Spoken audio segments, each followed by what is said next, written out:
After you chosen Him, after you accepted Him, are you privileged that you are being called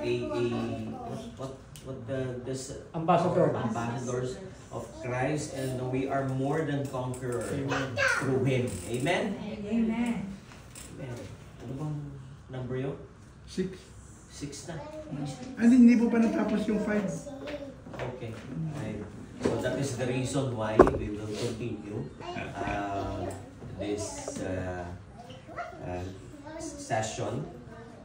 We're not yet done. Amen. But truly God has something for us. That is the reason why we are studying. That is the reason why we are searching what is inside that book.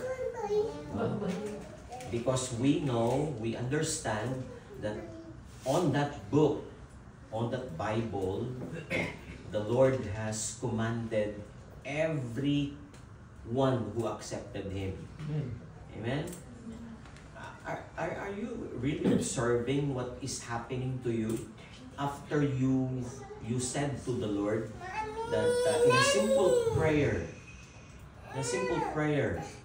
not a penitence, because some of the people, if they want to be accepted by their God, they will go under penitence, rituals, like that. But no, according to the Bible, just confess it with your mouth. Savior.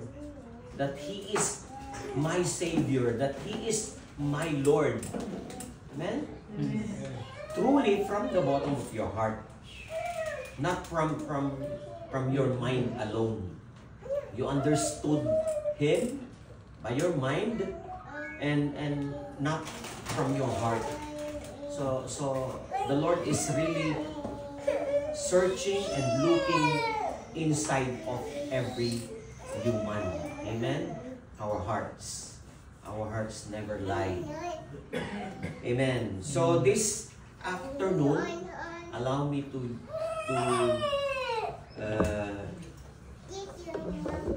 did I start this? Yes, last time. Yeah. I think I started this. The foundation. Yeah. Your foundation. Making sure that your foundation and my foundation are really coming from the Lord. Amen? Now that you are a Christian, what would be my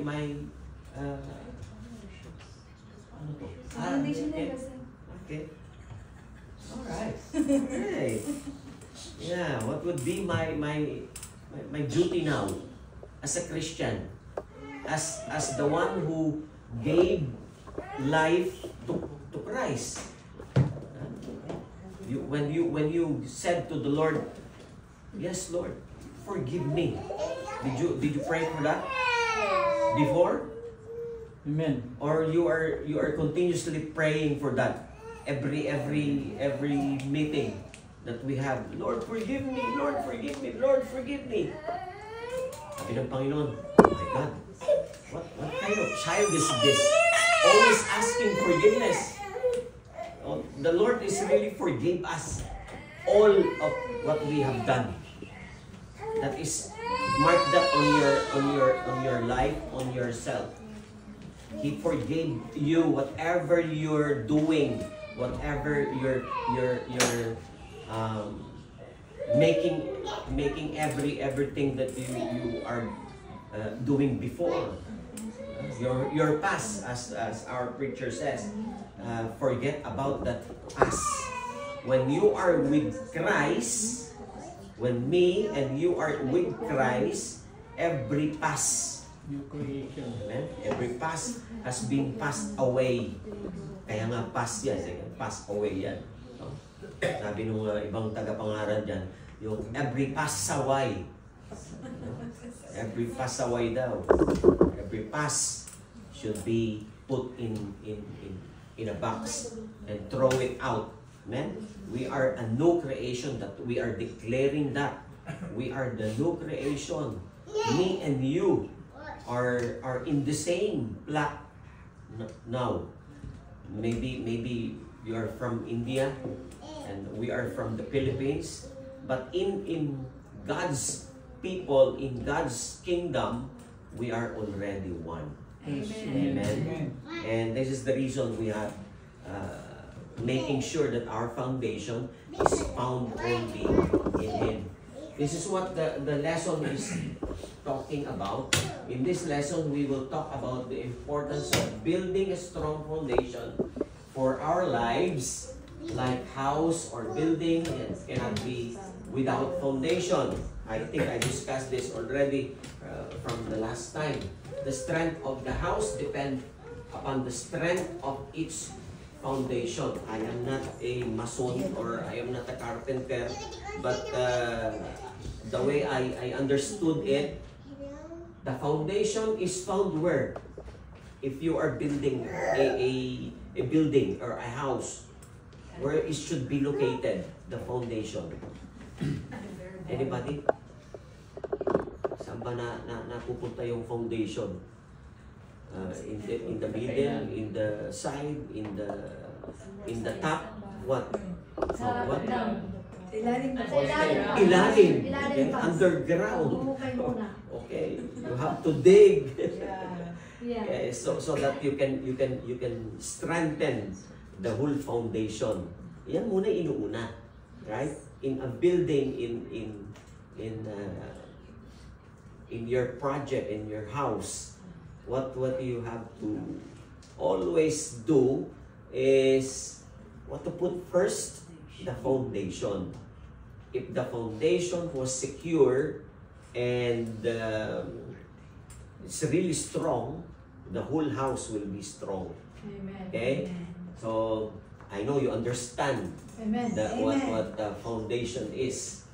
So, if the foundation is weak, the house is also weak. But if its foundation is strong, the house is also strong. In like manner, a person who has a strong spiritual foundation will also live strong in victorious life. Okay? Like what our preacher says,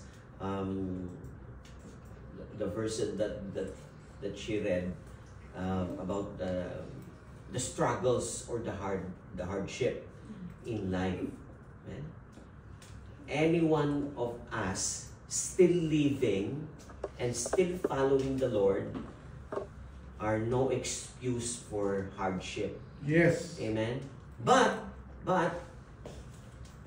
because of Christ, we can manage everything. Yes. Amen. Through Christ who gave us strength. That is our foundation.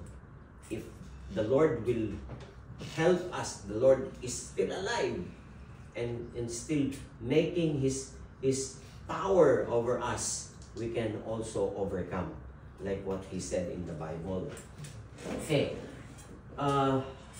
In the book of Matthew 7:24-27, our Lord Jesus talks about two kinds of people who are building their houses in two different kinds of foundation. All right, if you still remember that, the story, the one that the Lord Himself, He said that there are two builders in His story, and the one builders are just building a not so strong foundation, and the other are really built his house or his foundation on the rock. Amen. And these are the two kinds of people. Alright, yeah, salamat ha. Thank you that you have that. Two kinds of people here in the story. We see two kinds of people, the wise man and the foolish man. The basis of Jesus calling this person wise is not because he's intellectually or a brilliant thinker, but because he has chosen a firm foundation to build his house. A house here speak of our lives, man. The one that is written on the Bible. we build our life in the right foundation, we are perceived and called wise by the Lord. Amen? Are you really wise now? Yeah. Amen. Why? Why are you wise? Sa palagay niyo, bakit kaya ako wise? Because we chose to be with God. Yes. Like for example, this afternoon, okay? You chose to be in his congregation, Amen. in here. That is wise for him, Amen. for God. That is not that's not from us, Amen. but for him. That is what the Lord sees you. Amen. Every time we chose the right way, the manner of good thing, we are chosen to be wise. Amen. And these two kinds of foundation, this is what the Bible says. We see here that there are two kinds of foundation. A rock, which speak a firm foundation, and a sand, which speak a very weak foundation. So this story from the Bible, if you read that in your homes, the Matthew 7:24 to 27, that will speak about this. You will find this rock and sand that he used. Okay, the rock signifies our Lord Jesus Christ, and that is found also in 1 Corinthians 10:4. He is the rock, eternal, that is found also in 26 of Isaiah and 4. Jesus Christ is pictured in the Bible as the rock because he is strong and will never ever change. And he is the same yesterday, today, and forever. Okay? He never changes. Amen. Man, even me or every one of us, sometimes in a span of year, will change. Amen. We will have a gray hair. So now I don't have gray hair because I Nagtina. ano yun? Nagtina. Uh, Hair color. Yeah, I dye. I let the barber, the salon to dye my hair. That is why there's no gray hair any longer. But that is a human. That is us. But Christ never changes. Amen. From the beginning until the end of our time, He is still the same. Okay? He's still the same. He still loved us. Okay? He never changes. He still do miracles. Do you think the miracles of God is He did before? He just do it before. Amen? His love. Amen? That is the reason why we keep loving, because the Lord loved us. We keep hoping. Amen?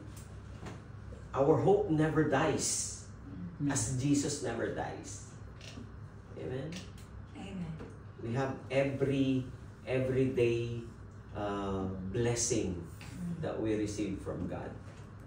That is the reason why we are happy. Amen? Amen. You think look for your seatmate if he look happy today. Amen. Amen? Amen.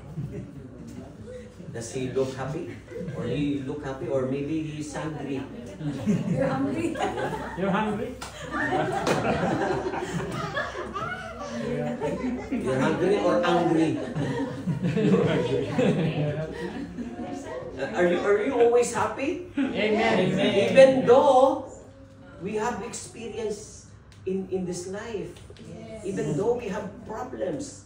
Who among you don't have problems? Face the mirror. But our foundation is found on the rock. That is Christ. Jesus Christ. Amen? That is the reason why we never lose hope. Amen. We never lose hope. Every morning, we're praying to God. We're expecting something Yes. from God. Amen. Amen? Amen. That He will do a great thing in my life, in your life, in one of these days. That is the reason why He never changed. Yes. Amen? That is what we believe. And that was what is the Bible is saying to us. In 1 Peter chapter 2 verse 6, He is the only foundation given by God and Father to which we can build our lives upon. 1 Corinthians 3 and 11. And if you are going to read that in your home, you will really find that verses really helpful to every one of us. Okay? That is the reason why we don't read it in here. Try to read that in your homes. Amen. Just give yourself a maybe an hour or maybe a half an hour just to scroll that, and you will really amaze on that verses. Amen. Number 2, what He called the sand, that is found also in the story of Jesus. The sand, He is talking about that sand. What is speaks about the sand? Sand speaks of anything that is apart from Christ. That is a sandy. Amen. If you chose to be with Christ, as always, if you chose to be with His presence, amen, you are oh, sorry. Nanahimik na. Nanahimik na. Tulog na. Don't make any noise. We speak only little. Sabi ng mga ibang kausap ko. Sand signifies those weak, lifeless foundation that men have built their life on. That is what our preacher says about the one who is not from the Lord. They choose to be harsh or rude like that, or maybe hated somebody. They choose to be alone. Amen? But for those people who have personal relationship with Him, amen, personal relationship with the Lord, and understand what is the Lord is in our lives, amen, they are really wise. Amen. And what are some of this weak foundation? Okay, this allow me to finish it until it's done. Number 1, the religion. Okay? Tama-tama yung mensahe ng ating preacher. Some people are so proud in their church that they believe that if they will not join to their group, you will not be saved. They exalt and magnify the sect more than they magnify Christ. Their trust is on their denomination and not on their God or Savior. So that's the difference. Amen. Now, where you put your trust? To the Assemblies of God, to the pastors, or to Christ? Amen. To Christ. Amen. We are just being vessels. We are just a servant. Amen. That is not our word. Amen. We just delivered to you. We just preach to you the message from God. But the message of God is from Him. Amen. Amen. So religion cannot really help every human being. Amen. Every religion on earth. Mm. Amen. There's no such things as Jesus said. If you accepted the religion, and then you will be more happy or more saved. But he said on his scripture, if you accepted Christ, we are a new creation. Amen.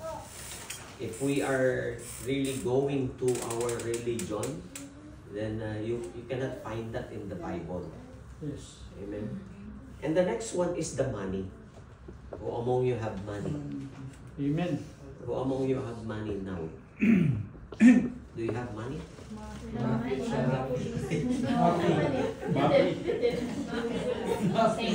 Money is not evil. Yes. Amen. But the love of money, Yes. that is more than Amen. enough to be a weak Christian. So money, many people are so obsessed on the worldly wealth and their whole life focused on gaining material possession. The top priority of their lives is money and not Jesus. They love money more than they love God.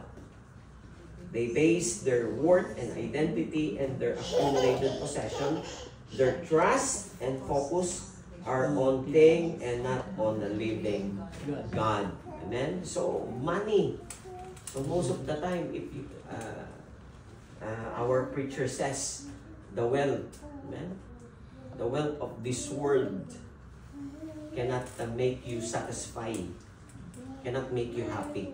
Amen. Even though that you are the wealthiest man or woman ever lived on earth,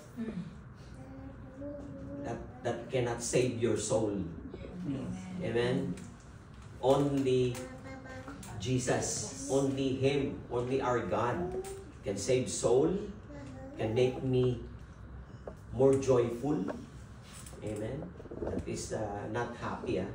Happy is just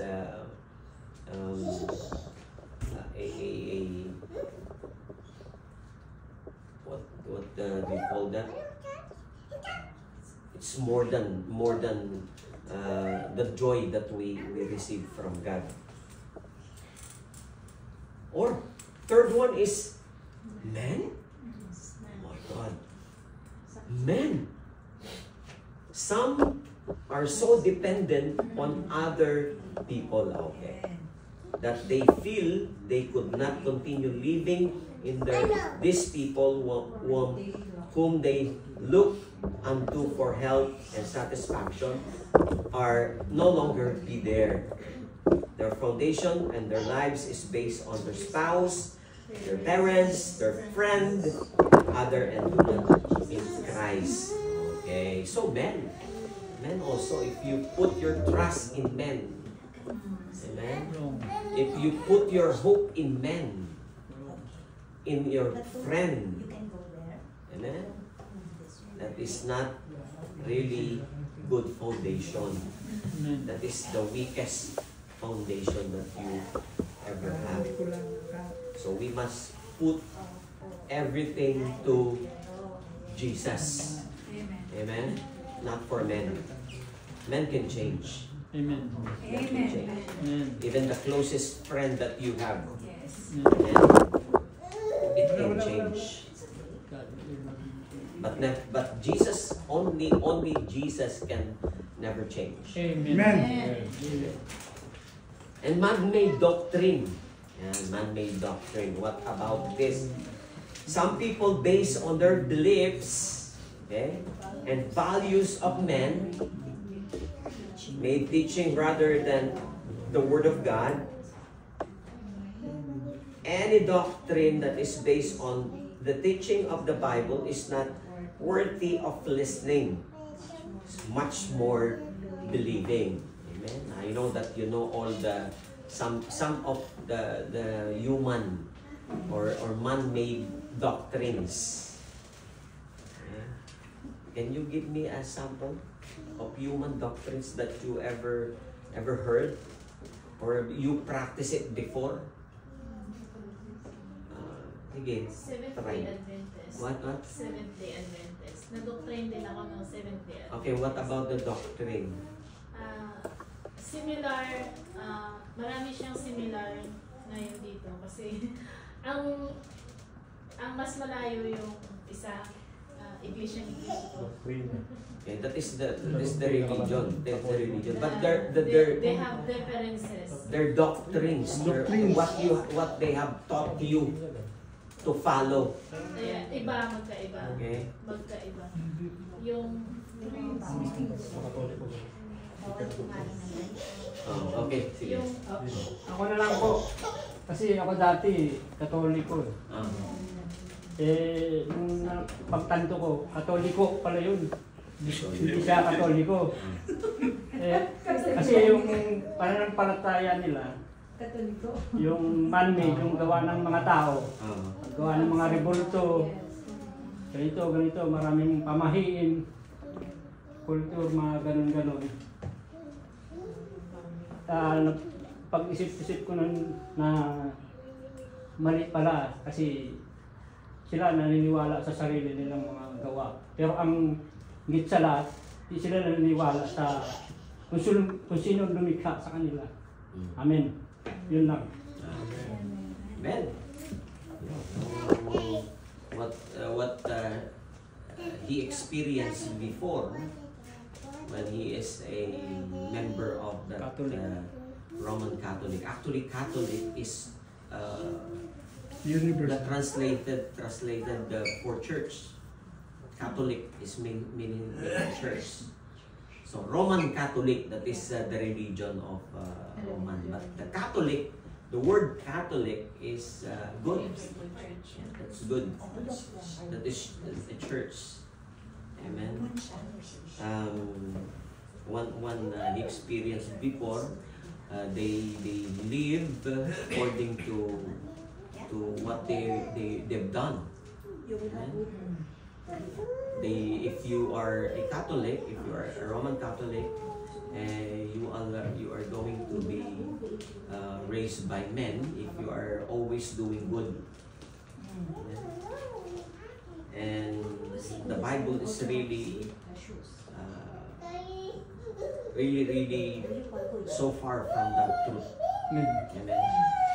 No work can accepted by Christ or work of men is really accepted by Christ to have that eternal life.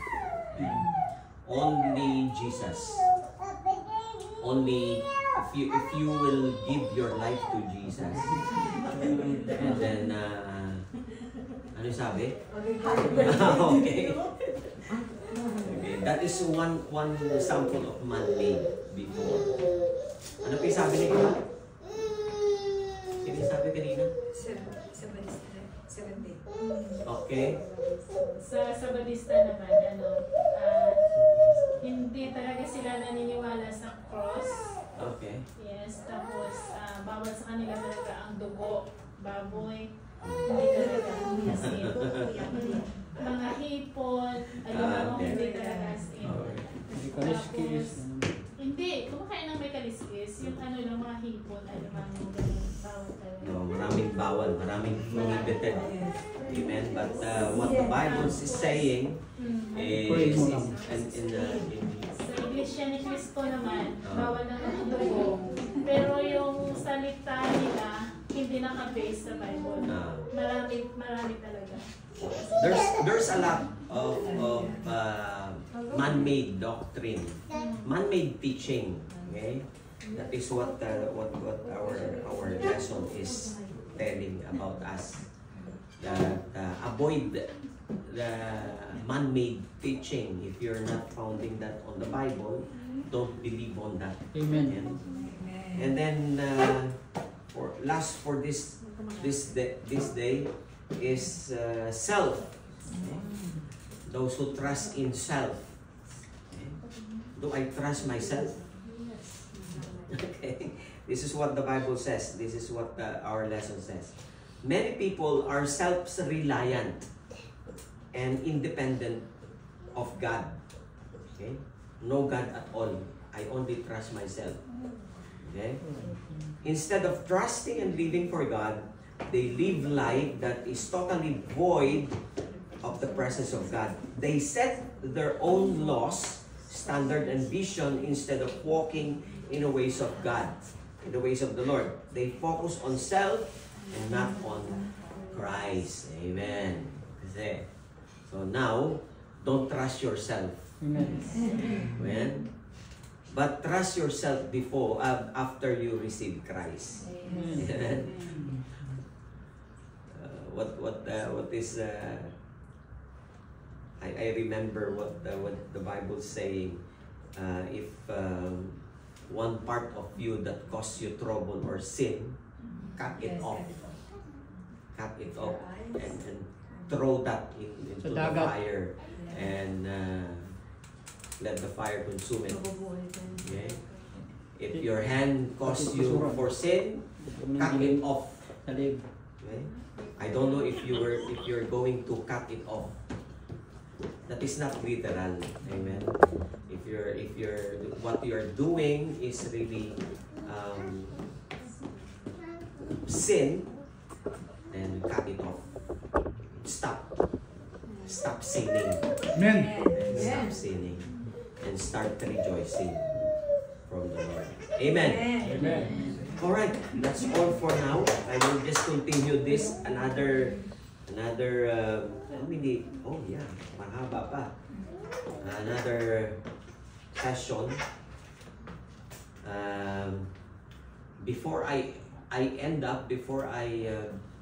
finish, anyone who has something? Wala na, nahiya na. Anyone of you who have question?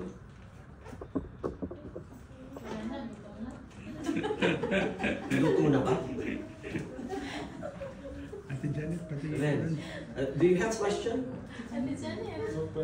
Ano? Oh. Naluto na ba? Okay, let's all stand. Let's all stand.